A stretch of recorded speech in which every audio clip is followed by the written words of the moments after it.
Welcome to Vibrant. నేను మీ శివాని. విజయ్ దేవరకొండ ప్రస్తుతం Gautam తిన్ననూరితో cinema చేస్తున్నారు. ఫ్యామిలీ స్టార్ విజయ్ కి మిక్స్డ్ రిజల్ట్ నే ఇచ్చింది. థియేటర్లో ఈ చిత్రాన్ని దారుణంగా ఏకిపారేశారు జనాలు. సోషల్ మీడియాలో విపరీతంగా ట్రోల్స్ కూడా చేశారు. ఓటీటీలోకి వచ్చిన తర్వాత కూడా ట్రోలింగ్ ఎదురైందనే చెప్పాలి. కానీ ఫ్యామిలీ ఆడియన్స్ కు ఈ సినిమా ఒక మోస్తరుగా నచ్చింది. బాక్స్ ఆఫీస్ వద్ద కమర్షియల్ గా మాత్రం ఫ్యామిలీ స్టార్ అంతగా మెప్పించలేకపోయింది. కానీ వీకెండ్ లో ఎలాగైనా సరే కలెక్షన్స్ ను పెంచాలని దిల్ రాజు మైక్ పట్టుకొని మరి థియేటర్ల వద్ద ఫ్యామిలీ ఆడియన్స్ రివ్యూని కూడా తీసుకున్నారు. ఇక ఎన్ని చేసినా కూడా ఫ్యామిలీ స్టార్ మాత్రం గట్టెక్కలేకపోయింది. ఇక ఇప్పుడు విజయ్ తన నెక్స్ట్ ప్రాజెక్ట్ మీద ఫోకస్ పెట్టారు. సితారా బ్యానర్ లో గౌతమ్ తిన్ననూరితో చేయాల్సిన ఈ చిత్రం ఎప్పుడో విడుదల కావాల్సింది. కానీ మధ్యలో దిల్ రాజు వచ్చి ఫ్యామిలీ స్టార్ ను పట్టాలెక్కించారు.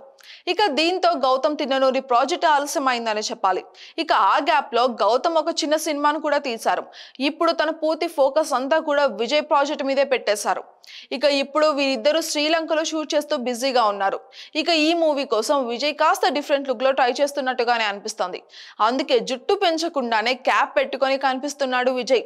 జుట్టుని కవర్ చేస్తూనే బయట కూడా తిరుగుతున్నారు. ఇక మొన్న శ్రీలంకలో అడుగు పెట్టినప్పుడు కూడా నెత్తికి ఉన్నదాన్ని తీయలేదు. అయితే తాజాగా విజయ్ లుక్ లీక్ అయింది. సోషల్ మీడియాలో విజయ్ స్టిల్స్ వైరల్ అవుతున్నాయి ఇప్పుడు. దీంతో నిర్మాణ సంస్థ వెంటనే అప్రమత్తమైంది. గత 6 నెలలుగా మేము చాలా కష్టపడుతున్నాము.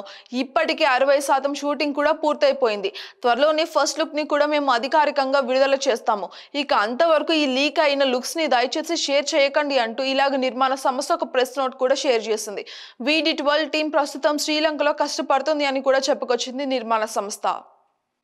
For more updates, subscribe to Vibrant.